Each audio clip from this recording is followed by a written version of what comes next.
Hello, friends, and welcome to Conversations with Consequences. We are the radio show and podcast of the Catholic Association, where we aim to change the culture one conversation at a time. You can listen to Conversations with Consequences on the EWTN Global Catholic Radio Network, Saturday mornings at 7 a.m. Eastern, or catch the encore at 5 p.m.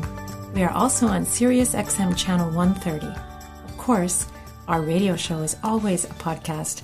Go to thecatholicassociation.org/podcasts or directly to wherever you listen to your podcasts. Welcome back to Conversations with Consequences. For this segment, I'm on with the entire Catholic Association team, Ashley McGuire, Maureen Ferguson, and Lee Sneed. We're all very excited to talk to our next guest. His name is Tim Carney. He's a father of 6. He's a senior fellow at the American Enterprise Institute and a columnist at the Washington Examiner, where you may have read his work. You're also going to want to read his new book that was just published. It's called Family Unfriendly: How Our Culture Made Raising Kids Much Harder Than It Needs to Be. He went around the country, traveling many states. He's going to give us the details, asking families and experts the same 2 questions. Why is parenting so hard now? And why are the results so bad? So welcome to the show, Tim.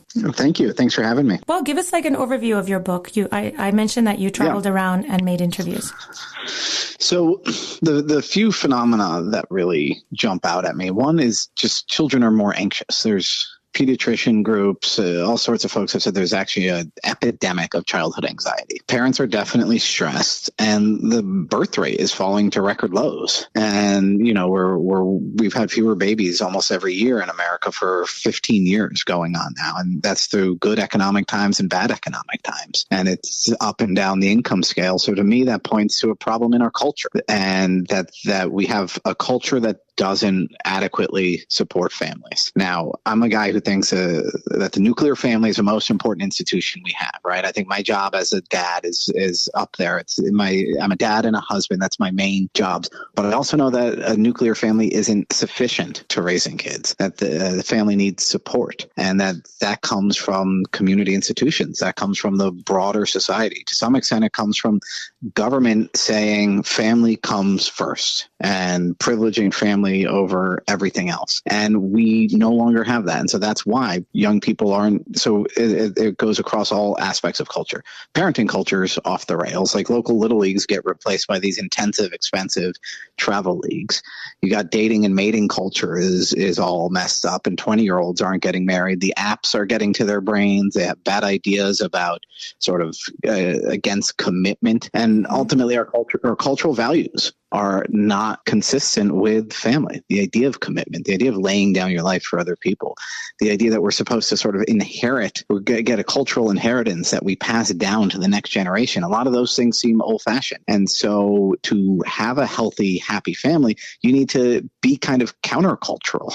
You need to not do all the super helicopter parenting. You need to embed yourself in a tightly knit community. And that's just less and less common in the U.S. Tim, this is Ashley. I loved your story talking about embedding yourself in a tightly knit community of the Friday night sports thing where you just found kids playing and then everybody else, I think as you put it, just doing what they want. And I laughed because we found a similar thing in our little neighborhood where we moved to, where when I first went to our Friday night lights, which is also on the blacktop turf at our church, I couldn't believe how kids were just like rolling around on the side. The parents had koozies. And it was so much fun. And it was almost like you could hear the pressure valve in the area release. And when we first moved to the neighborhood, I was so used to living in DC that I would sort of send my kids on recon missions to when they saw kids walking alone. I was like, find out how old they are. Not because I was scared for my kids' safety, but I was worried about parents getting the cop, calling the cops on me. Leading to my question, I know people who actually had CPS called on them for letting their children, who were at least 7, 8, 9, play alone unsupervised in their front yard. So how did you achieve this community, and what can parents do who just don't have access to something like that and have to live in fear of, the CPS phone call for letting their kids be kids? No, it's definitely a question. And so that's why some of what I do in the book is kind of point towards parenting strategies and approaches. But a lot of it ultimately, I know, has to be cultural. We need to have a culture that accepts more free range parenting.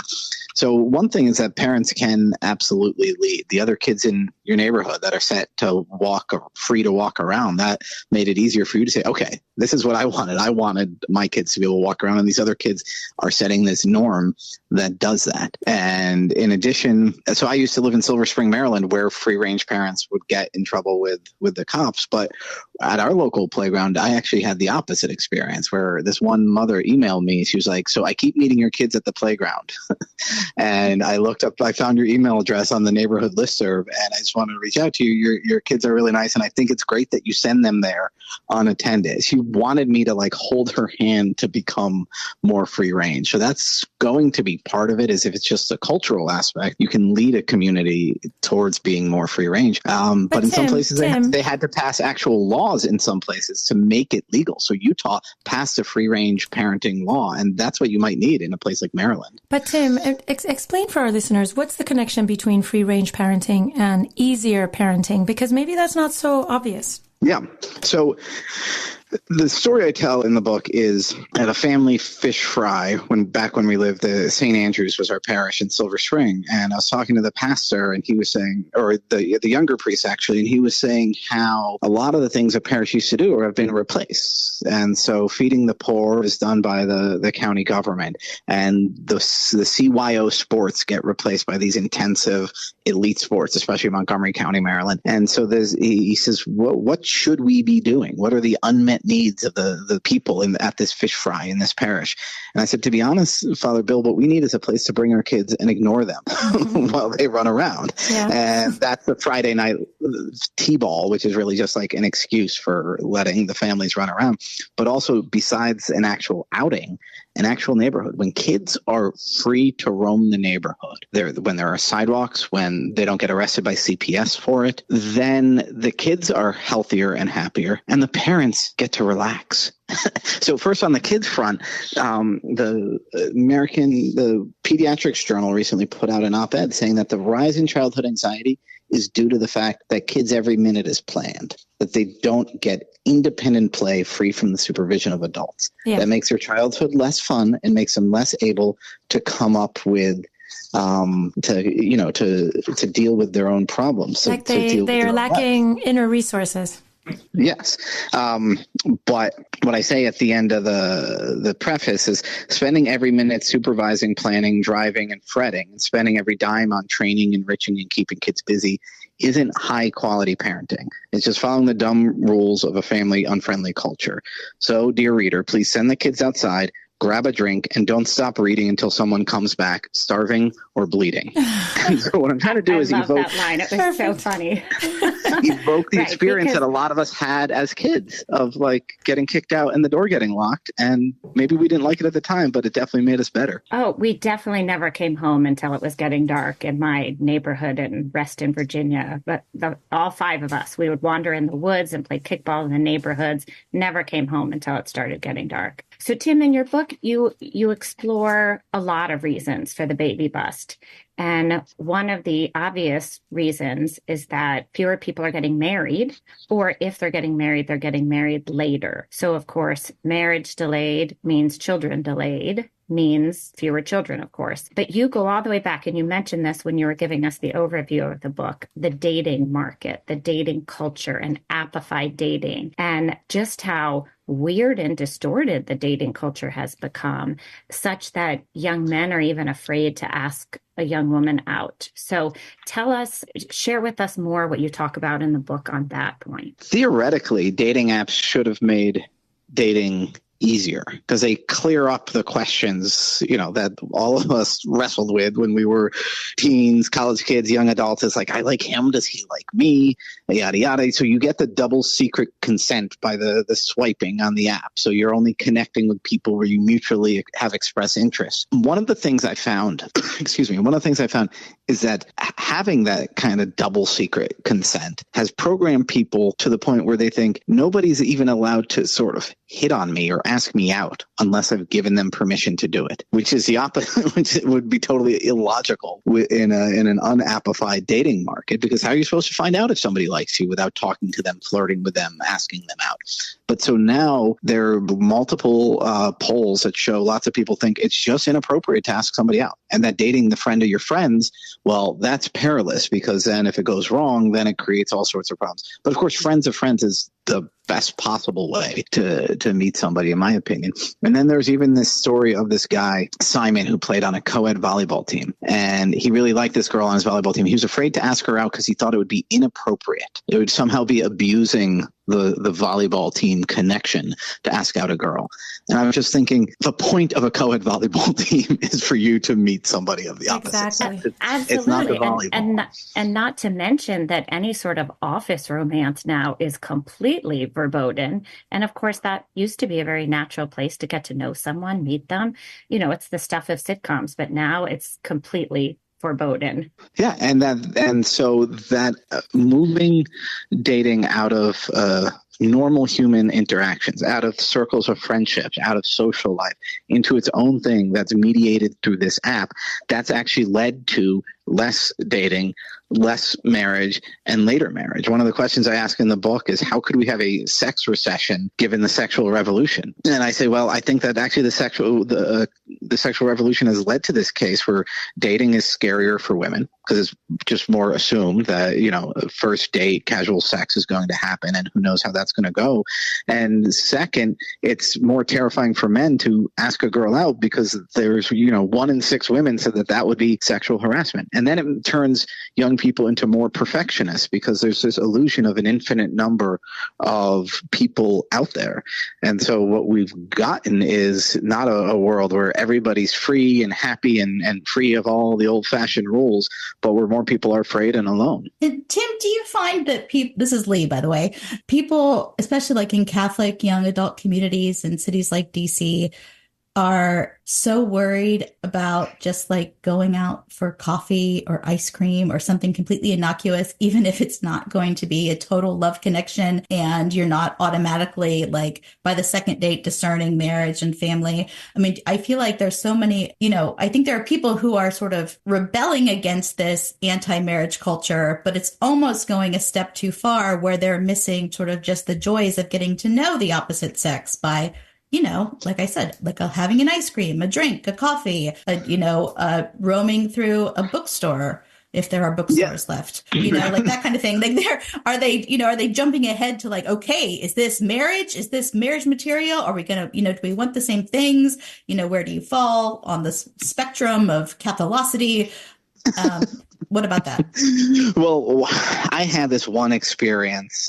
This is only obliquely answering your question, because I haven't interrogated, and now I will start interrogating all the young reporters at the Examiner and research assistants at AEI about this. Awesome. But I had this experience where I spoke at a Knights of Columbus chapter, and the one guy who was about 30 came up to me afterwards, and he said, well, isn't the problem that women are all getting educated? I said, well, I wouldn't exactly put it, and he cuts me off and he says, because if I marry a girl and she has a master's degree, I then have to pay off all the debt that she incurred to do that. And that's just not appealing. Wow. And I just thought, wow. And I just said, I think you need to rethink what you want in a wife. And if you have to pay off her debt, man up and do it. Okay. And said, well, but it would be a worthless education. You think it would be a worthless education for somebody you want to be the mother of your child to have? Anyway, my point was that this was a guy who his rebellion against our current culture had led him into an almost misogynistic view.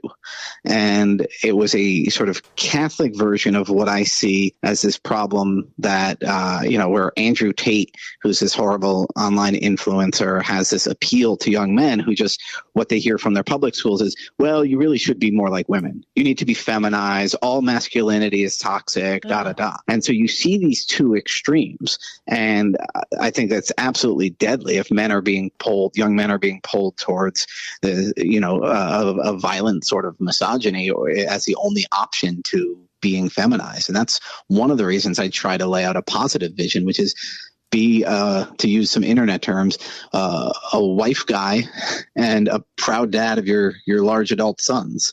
These are ways that people make fun of people like me on Twitter for, gushing over our wife or bragging about our kids online, is to say, oh, well, these guys are just showing off. No, we should have more guys who base their identity on being dads. The more of that's out there, the more dadliness, as I put it, the more then that will be an actual positive role model. That's neither you should be more like women or you should adopt this sort of misogynistic view.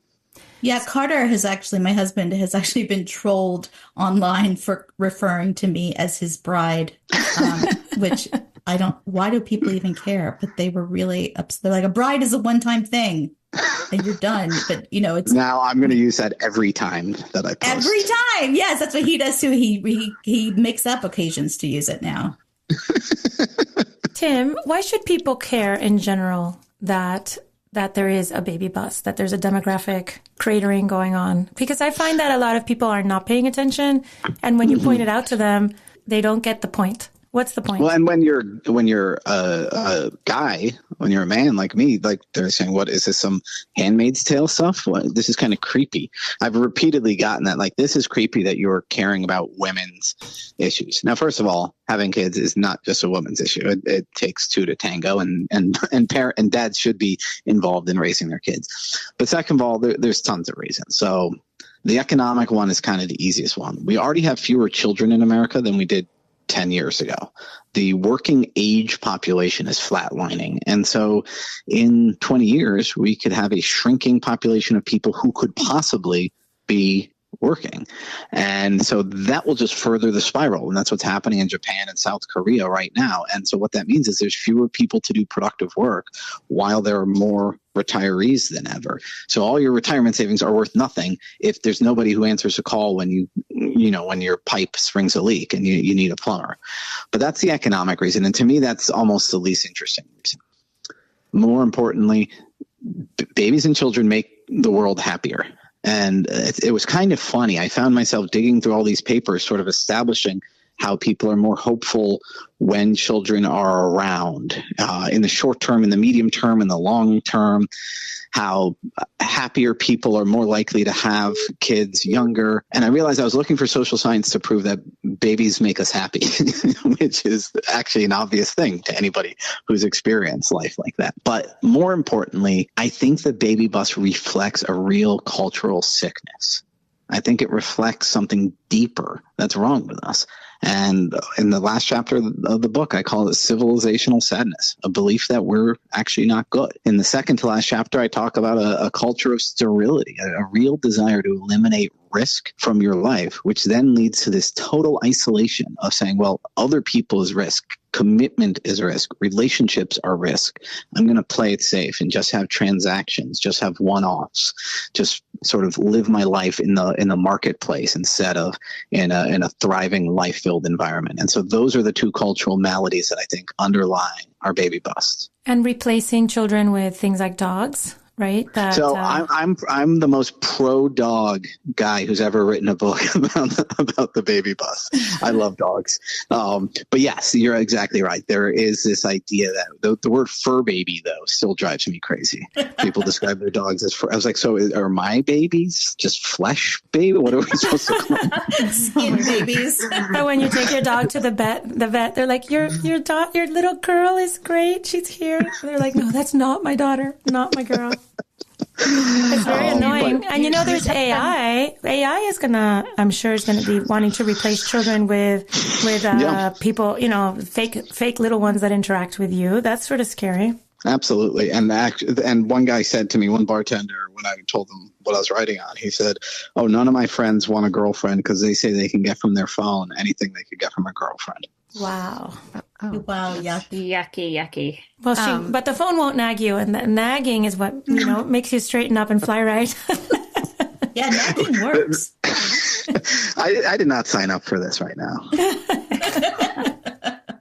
Tim, you talk about one of my favorite topics, which is another reason I think we have a baby bust, which is the way we've made motherhood and pregnancy so miserable and so controlled. And I laughed when you reminded me of the pregnancy rules, because I've long since stopped paying attention to them. But you reminded me of when I was pregnant with my second, how in one meal I managed to break 3 of them by having wine, raw cheese, and tartare. And I thought, they're going to do a citizen's arrest on me. But the truth, and then you pointed to an interesting statistic that I hadn't read before, which is, not only do we bury pregnant women alive with this litany of really nonsensical rules, but then we've made motherhood, the expectations and burdens of motherhood greater. And you point out the fact that women today, even though men are stepping up more than ever, the women are still, despite working outside the home more than ever, spending more time mothering. And so talk to us about that and how, that further sort of deters people from being parents. Yeah, so this absolutely becomes this slog. And I was just actually thinking about the fact that a lot of people who say, "Oh, I can never have kids. It's way too difficult." One of the things is they've somehow absorbed all of while you're pregnant, you can't eat cold cuts, don't touch dirt because a cat might have walked there, etc. All that stuff. Never touch, never have a single drink. And so they've absorbed that, but then they've also absorbed the idea of intensive parenting. And so the stat was that men since 1975 have doubled. So what they do is they measure how much of your week are you just doing parental duties. So this would be helping your kids with a homework, getting them dressed. I imagine that a lot of it is in the winter, the 10 hours it takes to put on snow boots on a 3-year-old. And so men have doubled the amount of time that they spend doing just parenting. And women, of course, since 1975 have been working outside of the home a lot more. Yet today's mothers spend 50% more time on just parenting tasks every week than their grandmothers did in 1975. And so that reflects this idea that parenting becomes this horrible, all-consuming thing. And I just thought of it again today because as we're talking, new reports are coming about the school closures during COVID and that kind of thing. And the same attacks on people like me who objected to the schools staying closed is, "Oh, I'm sorry that you have to spend time with your kids. Oh, you're admitting that you spending time with your kids is harming them." And it has to be from childless people, I assume, who make those obnoxious comments, because what they're imagining parenting is 172 hours a week of just you helicoptering and tying the shoes of this little one. They're not imagining that you're hanging out with other adults in a backyard barbecue with all the kids running around. They're not imagining that you're letting the kids run free. And so there is this myth out of, I assume, of people who don't have kids that you're supposed to do 24/7 parenting. Okay, Tim, this is Maureen again. So what works? What are some of the solutions to encourage people to have more babies? And it seems like in the book you talk about sort of the cultural solutions, which maybe you could summarize by saying, lighten up, enjoy kids, realize that that babies bring happiness. But then there are the policy solutions. So you have a very interesting discussion about feminist solutions, workism. There's a really interesting section of the book on that. And you talk about when you subsidize a thing, you get more of that thing. So there's the idea of essentially paying people to have kids. And I found your example of what they do in France to be super interesting. And you say that's effective. So I'd love to hear more about that. But then you also say that the indirect subsidies don't seem to work. If you're subsidizing daycare, you're really subsidizing more work and playing into the whole idea of workism. So tell us more about that. Yeah, so Europe started confronting its baby bust long before we did. I feel like it's just in the last 2 years that you've had, and the New York Times has actually led the way on this, and their readers get really angry at the suggestion that we shouldn't be depopulating the planet. But Europe has been wrestling with their falling birth rates for about a decade or more. And a lot of the countries put into place all sorts of, because they're more, democratic socialists, all sorts of big government programs that are supposed to support family. what a lot of the Nordic countries did, what I call, they attempted fecund feminism, or feminist fecundity. Fecundity, of course, meaning, making bigger families, having more kids. And so they thought that that a generous paid leave and lots of subsidies for daycare would make the difference. And in the very short term, it did lead to a little uptick in babies. But then in the long run, it seems to have led to a decreasing birth rate in those countries and an increase in how people there rate the importance of work versus family. So a subsidy of daycare, there's a reason. I mean, it's like a gift to the Chamber of Commerce. It's telling people, okay, don't worry about your kids. Where the market's taking care of your kids, you just worry about your job. So that is the worst possible thing if you're trying to help people build bigger families, is to subsidize daycare. What France does, and France has the highest birth rate in all of Europe, and it's not just because of immigration. Their native born have 1.8 babies, while Europe is 1.5, the US is 1.6, 1.7. And so they throw a ton of money at parents. You get money, a baby bonus, a check when your baby's born. You have a monthly allowance. They also pay what they call paid leave, or, maternity, paternity leave. But it ends up being basically a stay-at-home mom benefit for up to the first 3 years before the subsidized preschool kicks in.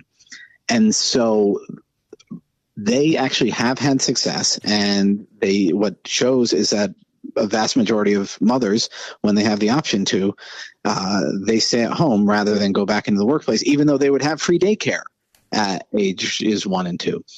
But the problem is they spend a huge amount of their GDP on this. And again, they tick themselves up from 1.5 to 1.8.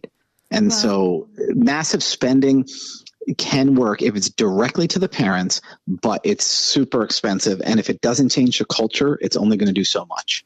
Well, Tim, I think books like yours are what can actually change the culture by making people understand the root of where this terrible idea that children are just burdens and they're too difficult to have is coming from, right? So thank you for joining us. And the book is Family Unfriendly, How Our Culture Made Raising Kids Much Harder Than It Needs to Be, by Tim Carney. And thanks for being with us. Thank you very much for having me.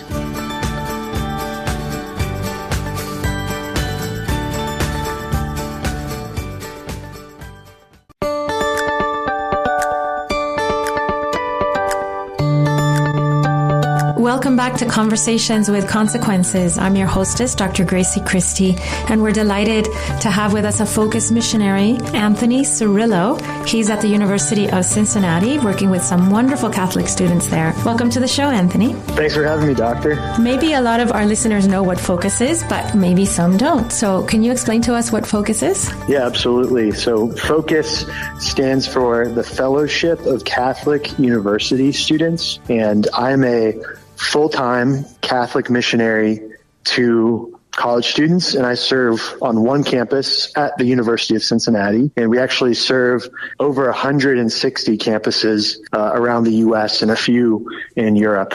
So, wow, 160. Yeah, a little bit more than that. Now, you say you're a mission. Do you wear a robe or do you look like everyone else? Yeah, I just wear rags everywhere. No, I look very much like everybody else. I'm actually married. I have 3 children. I'm 28 years old. I'm just a lay person, fully on mission to these students. I'm a little bit older for our missionaries at this point because I've been doing this for 7 years, but it's been a huge blessing and been an amazing way that the Lord's used me and worked in my life as well. So this is a tremendous commitment for a young married man with 3 children. It sure is, yeah. But we eased our way in. I started off not married and got married my time as a missionary, and we've started our family on mission. And it's not what I would have sketched out, but boy, the Lord has provided, and He's really used our vocation as well and leveraged that in the mission, on campus. So better than I could have ever imagined. Wow, your life, the way that you're living it must be such a testament to the students that you evangelize. I certainly hope so. My wife hopes so as well. It's a joy, to be able to bring in college students into our home. They get to see me. The bread and butter things that we do are we mentor students, we lead Bible studies, we meet students where they're at on campus. When I have Bible study, it's so often over at my home, in my living room. Usually, one of them for the past couple of years is right after I put my kids to bed. I kind of roll out of putting my kids to bed and come downstairs, and usually there's a group of guys there on a Thursday night ready to read the Bible and pray together. What kind of hunger do you feel on campus amongst young people for God? I think there's a hunger for something true. For something that matters. I think everyone has that hunger for God in some way, but we try to fill it in many other ways, especially, the college campus. There's just many different stereotypes, things that we try to fill that God-sized hole with. We're hungry for that living water that Jesus talks about in John chapter 4, but a lot of the students, might be filling it with something else, whether that's, alcohol, drugs, sex, or even just like an addiction to success. But I think it is all pointing to wanting something more, wanting something that's going to persist forever, that's going to matter. Desire for intimate relationships. And you see, how that desire for intimacy can get skewed, draw people to things that are not good or kind of twisted. What about a desire for things that are wholesome and pure in a world that doesn't reflect that back to us? I think that is a desire deep down. What I've found on campus with many people, we'll talk about, say, relationships, because when you use those words, I think about like dating relationships, for instance. And I think there is the desire for young people to have this wholesome, pure, true love. In pursuit of that, they might be settling for less, whether that's, hookup culture, or that's settling for, that boyfriend or girlfriend that they just think, oh yeah, maybe they'll just change, or I can change them. And they make all these different concessions. But I think deep down there is a desire for something good, true, beautiful, which, comes from our Creator, from God. And I think, for my vocation, serving as a married missionary, not that we are by no means a perfect family, no means, but to show the students a little bit of our vocation, whether it's inviting them over for dinner, or later tonight, I have people over to pray the rosary. We just do like a rosary and kind of like a meditation on Tuesday nights now. They get to, come into our messy house, which we try to clean up, but if 3 small children, maybe you don't get everything picked up, but we invite them into that. And, my wife will pray the rosary with us. And so they can kind of see, wow, these are, some 28-year-olds who have kids and are praying the rosary with, college students and sharing, life with college students. So we can kind of show them, I think, sometimes like it is possible to,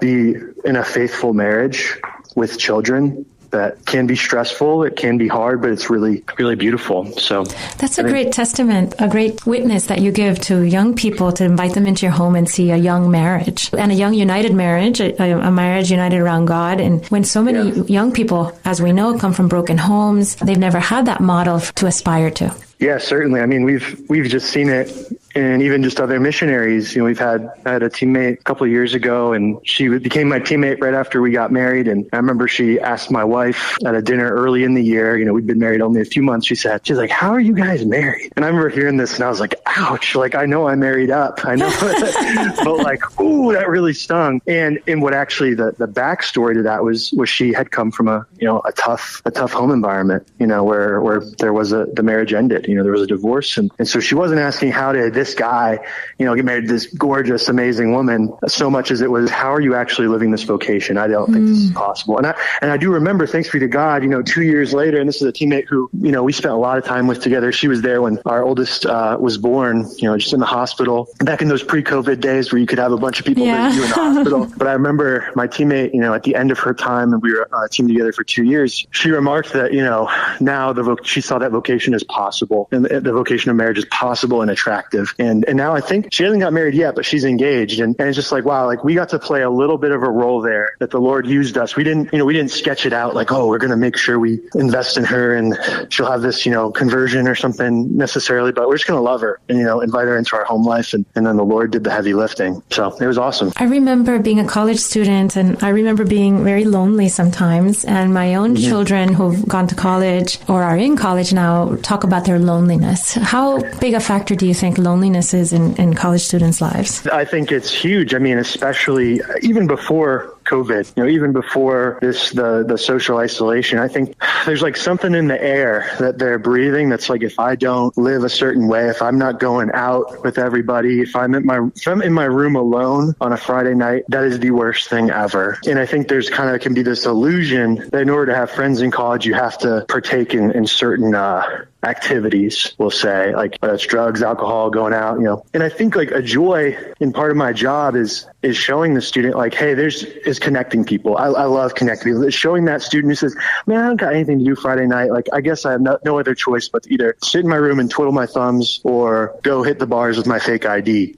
And say, actually, you know what? We actually are trying to create something different over here that's attractive and that doesn't just have drug, sex, and alcohol. Mm-hmm. That's been another just joy where it's like you can live fully alive without these substances. And yeah, for like students who are of age, let's talk about, how we can have a drink and not get drunk and what does sobriety actually mean or what does chastity actually mean? Like we can really lean into those conversations. But yeah, totally. The college campus, it can be this place where, everybody I'm surrounded by people, but I feel so alone. And there can be many different reasons to that. Many college campuses have Catholic student centers, Newman centers. Yep. Do you work with them, or is this a completely separate thing, or do you inhabit separate areas of the sort of that campus Catholic life? That's a great question. The way that we work with Focus is we always want to partner with that campus ministry on the ground. We don't want to create a separate thing. We want to add and like supplement what they have going on and just make it better.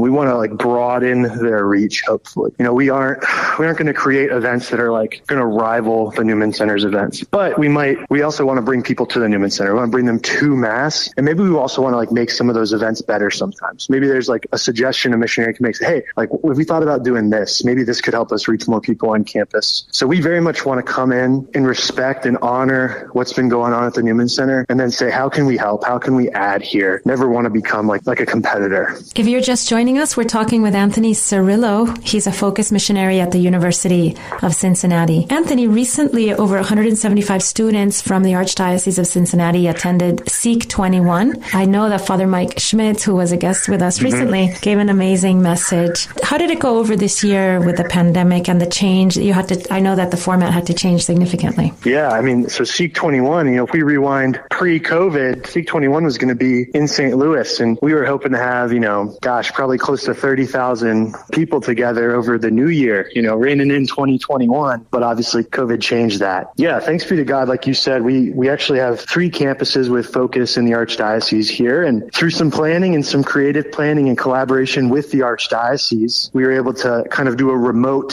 Seek 21, where Seek 21 this year was around, anyone could go around the globe because it was virtual, but we said we want to create that conference experience to as best we can in the safest way we can. We want to create that in Cincinnati for our students. And by the grace of God, we had, it's like 175 students from Cincinnati coming together for Mass to watch different keynotes, to stream them. For us, our campus at the University of Cincinnati, we actually had an opening night at a local brewery, like a Catholic-owned brewery down the street. We just partnered with them. We're like, can we stream this and then have all our people come here? They're named Humble Monk Brewery. So if you're in Cincinnati, check out Humble Monk. Really, really good. So we made the best of it. And it was a lot to pull together, but it was extremely enjoyable. And students who would not have maybe traveled with us to St. Louis to go to like a normal Seek in the past years, they were like, well, I can stay in Cincinnati. I can pay to go to this. And then I'm going to go to this brewery one night for the keynotes. We're watching Sister Miriam and Bishop Barron. They're being streamed up on the wall of this brewery, and we're hanging out having pizza, and people who are of age are having beers. How much fun! It was a lot of fun. Yeah, like we're just grateful that we had so much support from our local supporters and from the bishop and from our chaplains to pull something off that was really special. One of the other highlights of it is we had an adoration night. So usually at these Seek conferences, they're usually every year, and they're usually in one location, and then everyone from around the country gathers together, and you'll have these masses with 10,000 college students or 20,000 college students at Mass together in one spot. And then we'll also have these adoration nights where it's adoration and then confession being offered, and usually you're in a huge, conference center, and thousands of people are in adoration together in front of our Lord. We couldn't quite do that, but we actually had it downtown here at the cathedral. We were able to rally, local priests and say, hey, we got, hopefully 200 students coming in. We'd love for everyone to be able to go to confession that night. So with our chaplains, we rallied, like 15 priests, and then, all these students could go to confession. And some of them went for the first time. Some of them went to adoration for the first time. And nice. What a gift, these sacraments are in our faith. And it's, I get to introduce students to these sacraments. I get to help them, find the Lord in these ways. It's a joy. People who at that age go to college, they're like sponges. They're at the age where you are ready to change and grow and become. How wonderful that they have people like you helping them to grow and change and become more like Christ. Yeah, I hope so. I hope that's all that we want. These days of cancel culture and ideological division and political division, have you felt that the things got a little dicey on the ground at the University of Cincinnati, or do you always feel that you're operating in a welcoming space? That's a great question. I think with COVID, some of those places where we would face outright opposition at a public university, just students aren't really there right now. So whether that's like here we have online classes, and a lot of people aren't just walking around outside, even though it's a gorgeous day. It's just not as much foot traffic on campus. And that would be where we sometimes would run into those, more aggressive, atheists or things like that. I'd say here, students overall are really open to talking, really open to conversation. A lot of people were raised Catholic. So I think that's a great opportunity. We talk about the new evangelization. It's really that re-evangelization of areas that had been evangelized when John Paul talks about that. So yeah, I say people are really open. Yeah, we haven't actually faced a ton of aggressive opposition. However, there is a lot of just people just don't care. It's just, oh yeah, whatever. I'll do that later. Or, I think relativism, is still just so rampant. It's oh, that's great. That's your truth. Yeah. This is my truth. And if sometimes just people don't even want to really talk about that. It's just a kind of a lazy, yep, yeah, you got your opinion, I got mine, leave me alone, Mm-hmm. So, yeah, sometimes I wish we had more of the people that are hey, I'm going to plant my feet in the ground and I'm going to push against you. I'm going to say, hey, you're absolutely wrong. And I'd rather have that discussion than the whatever, you believe that, I believe this. Oh, I agree, right? Because it's in the discussion and the dialogue that you can open minds. Yeah, exactly. So. And hearts, of course.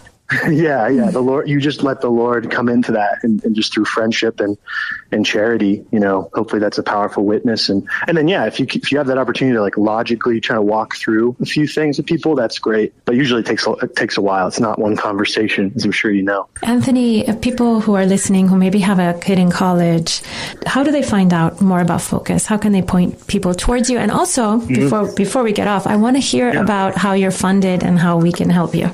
Oh, sure. Yeah, thanks. So I'd say if you want to learn more about Focus, I would just go to, www.focus.org, FOCUS.org. And you can, learn a lot about the campuses we serve. There's a tab that says find a campus, and you can just basically search by state for a campus that we serve at.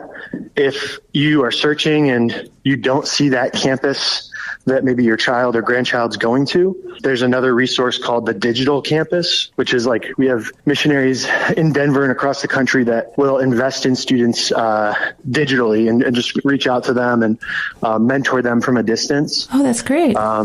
Yeah, it's amazing. I mean, there's been so many opportunities to just try to innovate. And I think COVID, too, has just pushed the envelope on innovating, especially in that digital space. Very true. And I'd say, too, if you also see a campus, you don't see a campus on there, start praying that, we get to that campus. Or, if you have a connection to the campus or a connection somewhere, ask the question, hey, I heard about this thing Focus. Why doesn't, this university have it?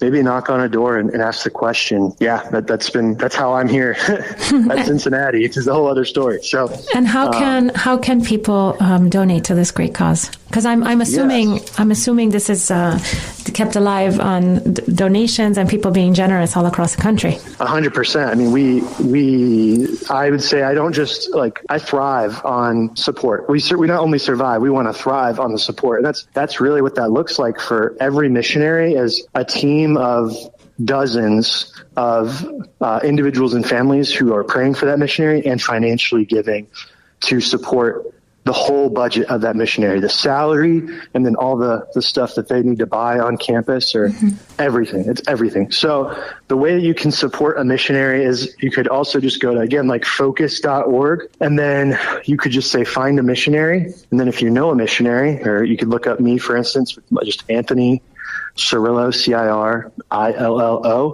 And we have all of our support pages, and you can make like a special gift or like a monthly gift to fuel our mission.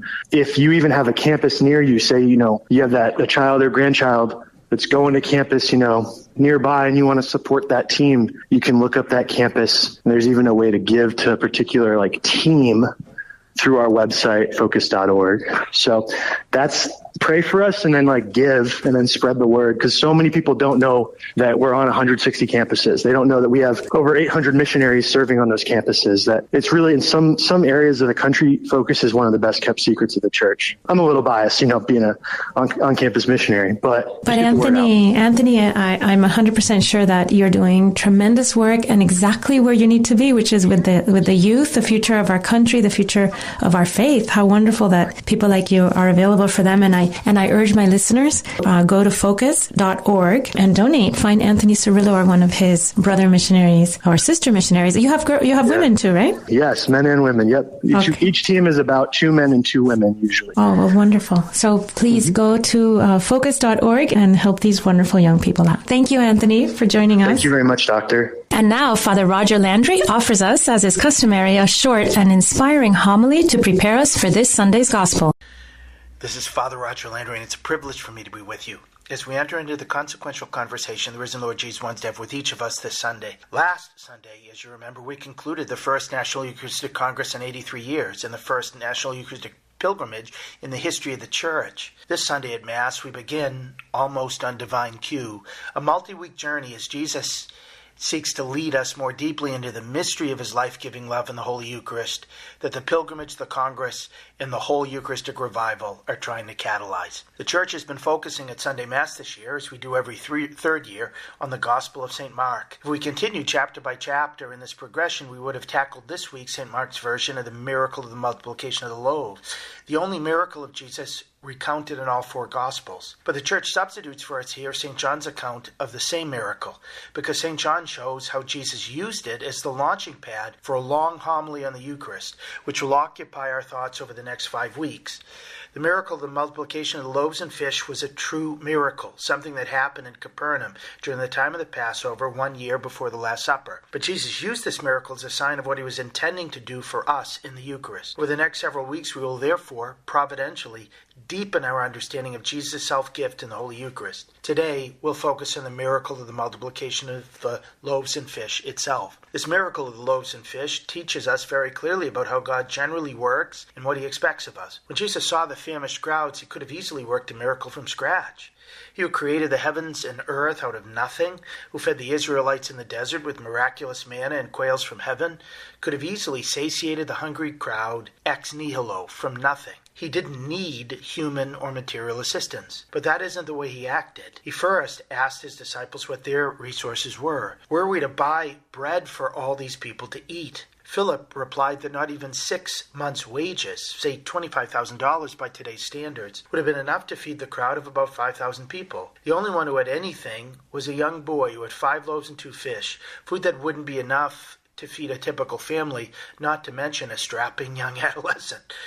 The Lord started with the young boy's generosity. Even though, strictly speaking, he didn't need anything to work a miracle, he wanted to involve the boy, the apostles, and the crowd. He wanted to start with what the people had and bring it to completion. This is the way God generally operates with us. He could choose to do everything himself, but he knows that that wouldn't be ultimately good for us. He could, just like a parent often gives a child a project and helps the child complete it, so God, out of love, wants to give us the joy and dignity of being cooperators with him in what he's doing for us and for others. Look at the wonderful story of the apostles. Jesus wanted to involve these simple men in the most important mission ever, the proclamation of the kingdom of God and the salvation of the human race. Rather than ascending into heaven, he could have chosen to stay here on earth until the end of time, traversed every land, preached in every town and village, healing, exercising, forgiving, and establishing the church. But he wanted these men to share in his mission. He gave them his message and his authority. They weren't necessarily talented men in worldly eyes. They were those who had humanly meager starting materials.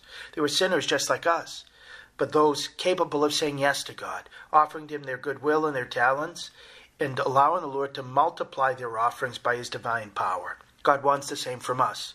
Regardless of how many gifts and blessings the Lord has given us, he wants us to give them back to him so that he can do far greater things with them. We might have received only a minimal education in the faith through instruction, but the Lord can use this to make us a great apostle like he did with St. Peter. We might not be very gifted as a teacher, but with the Lord we might be the best of teachers to our children about what's most important of all. We might not have had much in the way of material possessions, but then we offer them to the Lord, and he might use them to save others' lives in this world or the next. We might be advanced in years or ill and think that we don't have much still to give, but offer to the Lord what we bestow can be incredibly fruitful. This lesson has a very concrete application what the Church is celebrating this Sunday for the fourth time, the World Day of Grandparents and the Elderly, which Pope Francis instituted to be celebrated every year on the fourth Sunday of July, a day chosen transparently to connect it as closely as possible to the July 26th feast of Saints Joachim and Ian, the parents of Mary and grandparents of Jesus. In his message in anticipation of the inaugural celebration, Pope Francis asks grandparents and fellow seniors, what is our vocation today at our age? It is to preserve our roots, to pass on the faith to the young, and to care for the little ones. While grandparents and seniors may not be as physically vigorous as they once were, they still have, he implied, 5 loaves and 2 fish to offer to God for the spiritual feeding of multitudes. And he was not only summoning seniors to this work, but leading the whole world in appreciation for what grandparents and seniors still have to give and do give. Just like the Lord never ever goes into retirement, he stated, there's no retirement age from the work of proclaiming the gospel and handing down traditions to your grandchildren. Since he was elected the successor of St. Peter at age 76, he hasn't slowed down in trying to live and teach the faith. Citing the biblical figures of Abraham, Moses, Tobit, Eleazar, Elizabeth, Zechariah, Simeon, Anna, and Nicodemus, all of whose major contributions to salvation history took place when they were advanced in years, he urged grandparents and seniors to see themselves as still very important laborers in the Lord's vineyard, beginning with the very precious resource of their prayer and the example of love for the Lord and the gift of time, which they can richly spend with their grandchildren, teaching them, praying with them, playing with them, giving them encouragement and unconditional love, listening to their stories, attending their games, concerts, and academic milestones, and in so doing, helping their children and in-laws to grow in their maturation as parents. The world is so much better because of the way so many grandparents and seniors live out their vocation. And this fourth World Day of Grandparents is an opportunity to celebrate them, thank them, commit to spend time with them, recommit to the covenant of love with them, and pray for them. It's also a day for them to focus on passing on to subsequent generations the legacy of their Eucharistic faith and love. The Holy Eucharist is the reality to which the miracle of the multiplication of the loaves and fish points. In the Eucharist, Jesus again takes bread, blesses it, breaks it, and gives it once more in a multiplication that's even more miraculous, stretching across the centuries in every land, from the upper room to the altar of our parish church. This is a sacrifice that has fed billions of God's children and prepared them for the heavenly banquet. And in the very way Jesus established it, he showed how he wanted to involve us intimately. We use not grain and grapes, but bread and wine, the work of human hands, because God intended from the beginning our own contribution in this one great sacrifice to the Father. When the priest prays during the beautiful dialogue at the beginning of the liturgy of the Eucharist, pray, brothers and sisters, that this sacrifice, yours and mine, may be acceptable to God, the Almighty Father. We focus on the reality that the Eucharist is not just the offering of Christ, but together with him, the offering of his whole mystical body, the Church. And there's one other detail from the miracle we shouldn't miss, because it likewise applies to the celebration of the Eucharist. Clearly, Jesus could have worked the miracle without leaving leftovers, but he did so to overflowing, leaving 12 wicker baskets full of extra food. We could say he was intentionally leaving one for each apostle, to remind each of them and us, in a sense, of what we're supposed to do with the Eucharistic food we received, to live off it and share that food with others. Rather than keeping the miracle of the multiplication to ourselves, Jesus wants us to share it, filling our baskets to overflowing, so that we might lavishly share his gifts with others, offering our bodies, our blood, our calluses, our sweat, our tears, our joys, however many loaves and fish we have, out of similar love for God and others. As we prepare to share in this great and ongoing miracle this Sunday, let us ask Jesus to give us the courage and the generosity to offer our whole life to him in his service, so that he, in feeding us, may be able to use us and what he's given us to feed others. This is what the missionary phase of the National Eucharistic Revival, begun just last Sunday, is all about. God bless you. Thank you, Father Landry. To hear more from Father Landry, check out his website at catholicpreaching.com, and you can also catch his writings at EWTN's own National Catholic Register. A big thank you to all our listeners for joining us. I hope that this show was helpful. I hope that it gave you more peace and more hope and more joy, and you go with our prayers.